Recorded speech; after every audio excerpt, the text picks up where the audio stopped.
Friday, Steiny and Evan Giddings, and now we are joined by Mark Willard and Larry Krueger.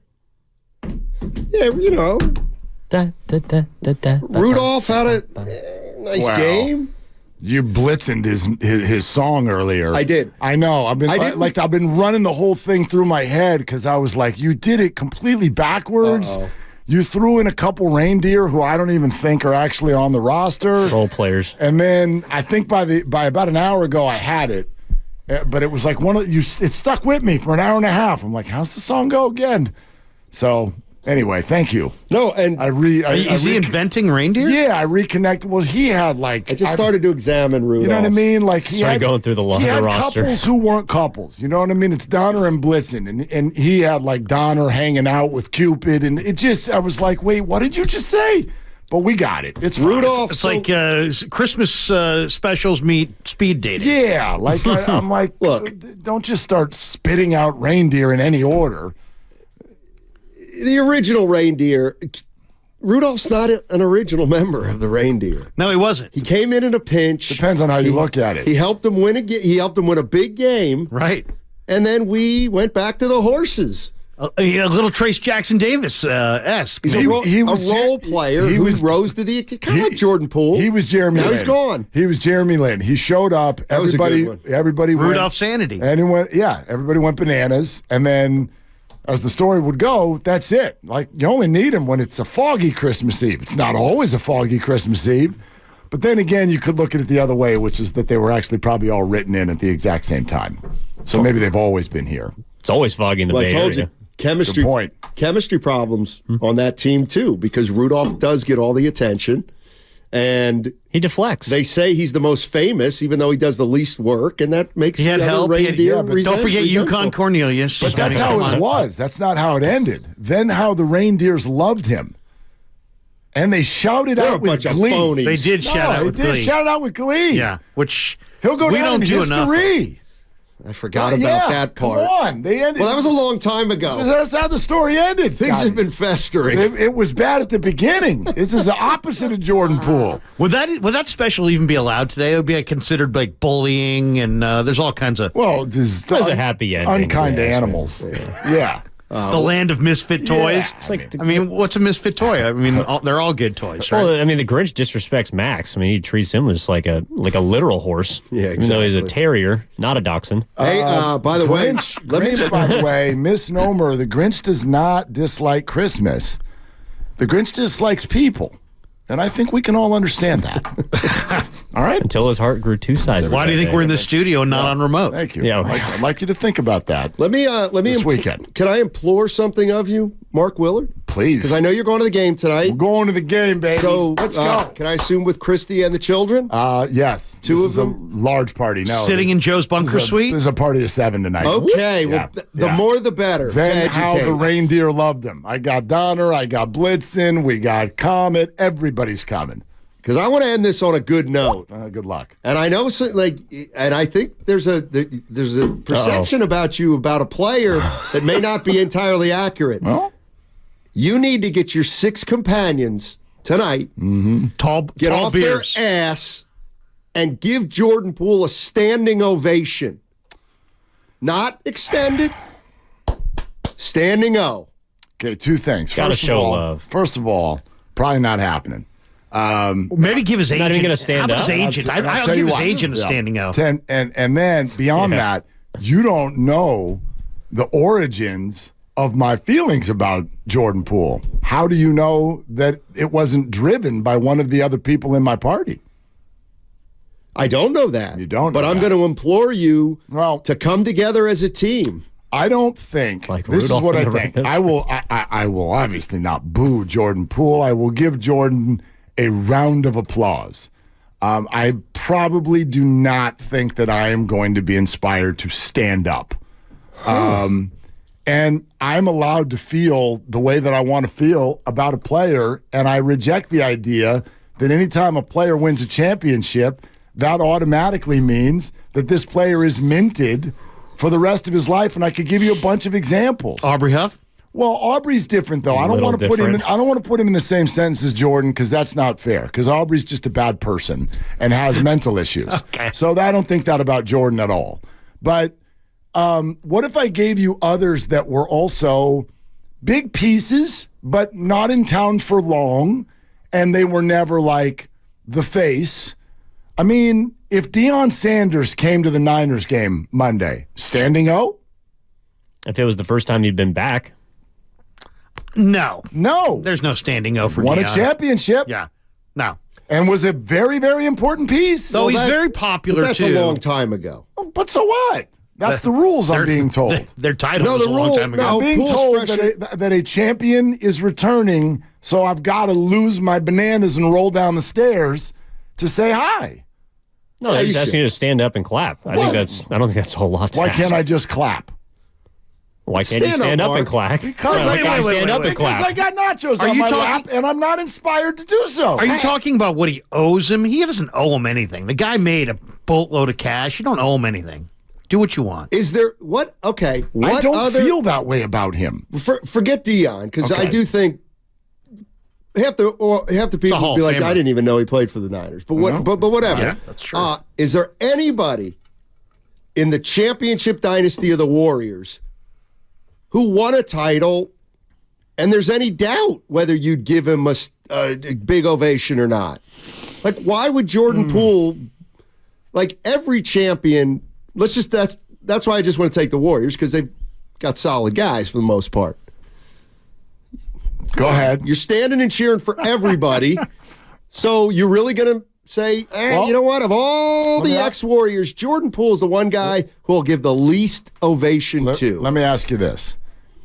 And I feel nothing but positive about this guy. But had it been 6 months later or within the calendar year or whatever, like the next season, and Kevin Durant had come back, you think everybody's on the same page? I think they would have. Yeah. You think? Are you sure? No, I'm not sure. Okay. I can't be sure. But There's a lot of think people had so. a lot of feelings back then. When But it he's happened. but you're talking about an all-time great. He also gave his Achilles. I mean, but you guys are giving reasons that I agree with. I'm telling you that if Kevin had come back less than 6 months after signing a free agent contract in Brooklyn, there would have been mixed feelings. That's what I'm telling you. Then there was. I was here. I remember it. There were mixed feelings. So the idea that it was just like blanket everybody out of their seat, I also feel a little bit like I'm being told. You know what I mean? Like you are. Nobody should be told what to do. Yeah, me. seriously. This is a unit. How you feel is how you feel. That I saw unique- people standing for Gary Payton II when he came back with Portland to get his ring. Well- I'm just saying, Totally different situation. He's also the son of one of the Bay Area's favorite sons. And somebody who never stopped smiling and has never had one negative impact thing about him with this organization at all. who helped win a championship more? Yeah. Oh, who helped? Who is a bigger piece of the title team, Jordan Poole or Jordan. Gary Payton II? But I don't look at things in terms of black and white in terms of championships. I never have. That's why I hate phrases like championship or bust. It's just that you win a ring does not mean I stand up automatically. And to me, it's not also about were you there for the championship. Like, I'd give Mark Jackson a good hand because I think Mark Jackson he deserves a good hand. But I think he developed Clay. He did. He developed Steph. He gave them the latitude to take all these shots. It changed the culture. To me, the guys who changed the culture deserve the credit. Like Sabian and those guys got a lot of credit for the Giant thing, but really it was Roger Craig and Al Rosen who changed the culture. And like I'd give Andre Iguodala a huge hand because not only was he a Finals MVP, but even if he hadn't been, he changed the culture, had a big hand in it. I look at Jordan Poole and just say, okay, he came here as a 28th round pick, a 28th pick in the draft. He was terrible that first year, worked by the organization's description. They said he worked harder than anybody else during COVID. He was always in there. Got to be an integral part of a championship team. Maybe got a little too big for his britches. Maybe got a little cocky. Maybe rubbed some people the wrong way. Draymond punches him. He gets traded. There's no reason to boo him. You know what I mean? Like, he's not a villain. Oh, I wouldn't. Yeah. There's no reason to No one's boo gonna him. Booing's boo him. different, I No guess. one's gonna Yeah. boo him. But who could... Well, be somebody might, but I mean, I guess somebody that's too many drinks During the game, maybe. First time he too many slips. Yeah, I don't... there's people that are literally like whoever's on our team now. you cheer for. Whoever's on the other team now, you boo. I mean, it's just the way Jeff Kent got booed. I was here when Weber Won came MVPs. back after Chris Webber left. Got traded to the Wizards, and he got lambasted because he was the guy. Everybody loved Don Nelson. He blew it up. Yeah, exactly. So I don't know why. I'm just also thinking about guys who came back to bad ovations or to boos. Gugliotta probably got booed. Poor Tom Gugliotta. He was good, and then He he came here and not so much. Yeah, he was alienated here By Spree and those other guys, right. And then Yeah. all of a sudden it was Danielle Marshall, the Ed Gregory days. Exactly. No, but you know what, Mark Jackson, I can't stand him, but he absolutely got things started here. Like, you can't deny that. And I don't know if he ever would have won a title with this team, but he absolutely gets credit for instilling some kind of defensive mindset to a team. And yes, you're absolutely right.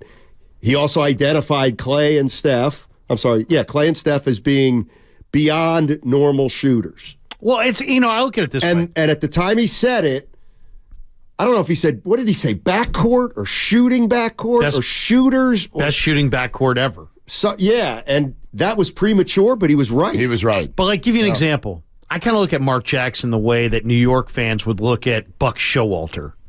The Yankees were reeling. Then they hired Buck. Right. Then he created the structure. Then his petty rules, they kicked him to the curb. They hired Joe Torre. They became a dynasty. They won all those titles with Torre.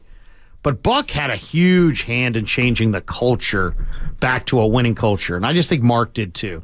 But I can understand people that, Mark's obviously not the most popular guy in NBA circles. Otherwise, he would have gotten a gig by now. Yeah, exactly. You're listening to 95.7 The Game, KGMZ FM at HD1 San Francisco. Always live on the free Odyssey app. Twitch and YouTube powered by First NorCal Credit Union. A couple goofy little questions let me throw at you.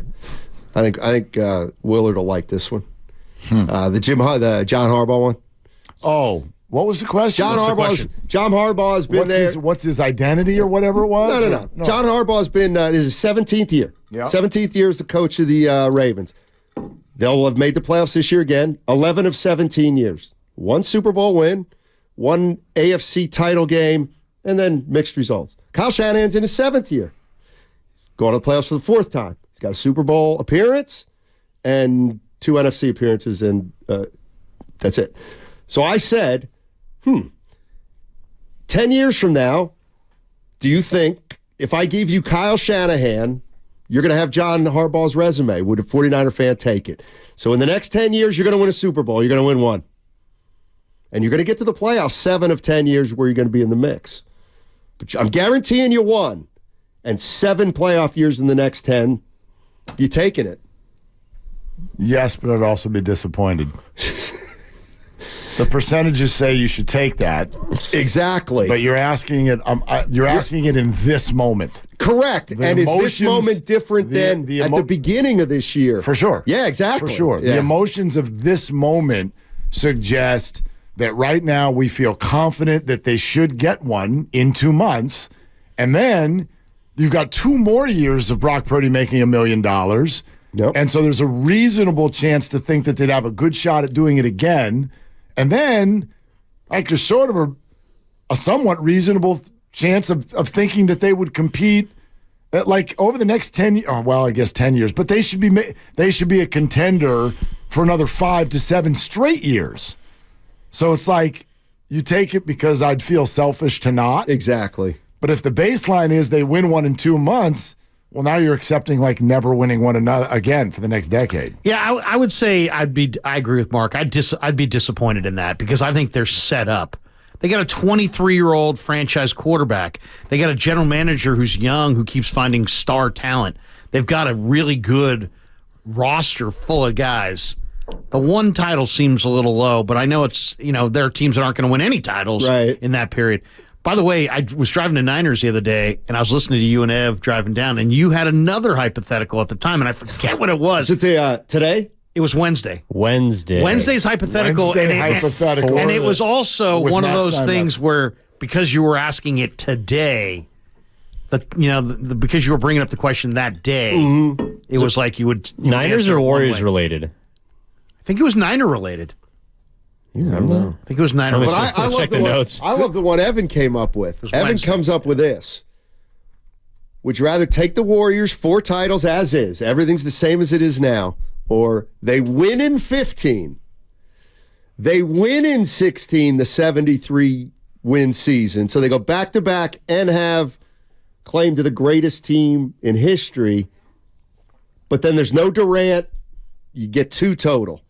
That's it. No, I'm taking KD I'll in take the as titles. is. Okay. Especially because of two seasons ago. Okay. But That one is incredibly cherished But for so many reasons. And also just to see a player of that magnitude paired with Steph, in a lot of ways, we'll all be thinking of that team as, when we compare all great teams to for the rest of our lives. But just think about it for a sec, though. They win that they win that title. That's the greatest team ever. Mm-hmm. Fact. End of story. Period. Jordan. Hey, Michael. Curry's Warriors were better. Like, that's pretty big. Can I ask why they didn't win again? Who? Well, you said they win that year and they never win again. Why wouldn't they? They're all in their prime and they're the best team ever. Well, that's kind of why they went out and got Durant, right? Well, exactly. So what I was thinking was like the next year they got to the finals and lost. I don't know how. I didn't think about it that much. But here's the other thing. If there's no Kevin Durant, but Curry's got 2 titles in the way he would have had them, maybe he doesn't, like, if you're a person that really doesn't think Curry gets the respect he should and that Durant's taken away from his, a little bit of his shine, he wouldn't have as many doubters, even though he'd have half as many rings. Like, he was the best player on the greatest team of all time. Like, what more could you... But the circumstances of the ring, Steiny, I think as time goes on, it becomes less part of the narrative. And ultimately, it becomes about how many rings do you have. So, I don't know. If I was Steph, I think I'd rather have more rings any way I get them as opposed to less rings on my own. I definitely see that argument, for sure. And I'm not even arguing against it. But I do think it'd be interesting. Like, here's the other thing I said why I would take 4. I would take 4 because when Durant came, we got to see something in Steph Curry that we would have probably never seen before, which was like this different kind of star who welcomed in another star. Like, a selflessness. Exactly. Mm-hmm. We would have never seen it to the degree that we saw it. Like, we would never see, you couldn't win the title without Durant. No. He was the only superstar, one of the only superstars in history to ever usher in another superstar and make it work. Well, and also it seems to me that not the only, but right. But the things you're sort of saying, if he had done it in 16, X, Y, and Z would have gone away as far as the narrative. I think they did in 22 anyway. They did a year and a half ago. That to me that was a base coverer. That's why it's one of the reasons it was so special. The last title, you're saying that one for everything that anyone had left in their stupid little Steph negativity bucket, it got emptied out. The Finals MVP? Yeah, it got emptied out a year and a half ago. What if he'd won the Finals MVP in 16? Like, he'd have unanimous MVP, greatest team of all time, championship, back-to-back titles. Like, I understand that there's disappointment if you don't win again, but at that point, I mean, it's pretty clear Curry's the best player on the planet, in which LeBron James is still roaming, and that might have helped his legacy then push him into a stratosphere that it took him probably longer to get to. Yeah, I get more impressed by the longevity and doing it with different rosters. So, for me, it's not just that Finals MVP award. I think of, for instance, take Kobe Bryant's greatness. Kobe Bryant's greatness grew even more when he was able to do it without Shaq. Totally. Right? Yeah, so when Steph Curry, I know Draymond and Clay are still there, but when you regenerate completely, and now you're doing it with a post-injured Clay, and now you're doing it in your 30s, and you're doing it with an entirely different cast of role players, there's now like different generations of Steph's greatness. And to me, that speaks even higher than if they had done it in such an overwhelming way in that one season. Can I ask you guys one question? What percentage chance, and maybe you guys have already covered this, so forgive me if you've already covered this. What percentage chance do you give Curry of ever getting another ring?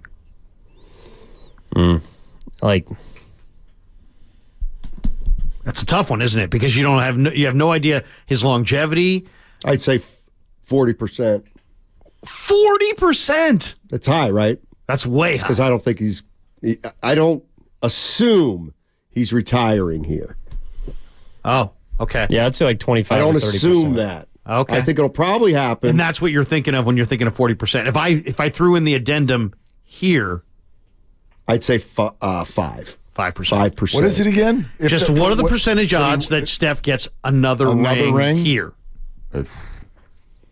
Yeah. And I do think he's going to have great longevity. That's a single-digit number. I mean, but there's a couple single-digit things number. they could do this at the end of this season. It's true. Free up some money, make a couple trades, you retool, and maybe that 5% goes up to 20. And that Possibly. 20% goes up to 4. I'd say about 5%. Yeah. I mean, he's 35. Championship teams usually need to be together for a little while. So if you are, if you're making moves, now that group's got to gel. I mean, the strength of the Warriors for me through the years has been the ballet that these guys are together. I don't think you can. It's one of the reasons I'm always sort of like, not only do I not know what trade is out there, I'm just not all that hot on the idea, because people who think Pascal Siakam is going to come in and just be like, boop, Right. ballet. Like, I wonder, Why are they 10 and 16? They're so good. I'd love to know what in his heart of hearts, not in front of the mics, but just, you're playing golf and he's, hey, there's Steph. And you could ask him a question away from the media. What would be his answer to that? His chances? Yeah, well, what is deflected? Well, of course he would deflect, but if he answered, and he answered truthfully. Well, I think that even truthfully, I think he'd say 10%, yeah, but 15%. Don't the pro athletes by definition have like narrative percentage busting brains?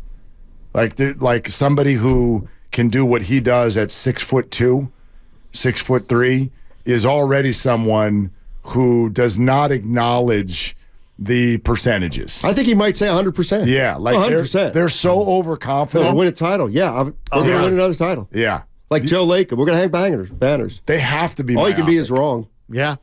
All what I right, mean? gents. I'm going to call it a Really? season. You're Happy gonna- holidays. Really? Don't do this on the last day. Merry Christmas, Steiny. Merry Christmas to you. Yeah. Happy holidays. Have fun at the game tonight. I'm going to have a cookie on the way out. Please do. I very promise good. I Very, will. very important. Larry Take Krueger. two. Merry Christmas. Happy holidays. Evan. Merry Christmas. Already got it out. Back at you. Grandy. Lucas. You had nothing. All the best. What, yeah. Quitting? Yeah. What's The that? last day? Well, this year. I'll see you next year. Hell of a year coming to a close. By the way, there was a guy at a Come station. on, Larry. There was a guy at a station we used to work at that used to sign off for Christmas because he had so much freaking vacation on like December 1st. Yeah, goodbye, everybody. Yeah. See you for the Super Bowl. See ya. All right. We'll see you in Vegas, Steiny. All right, Chance. All right.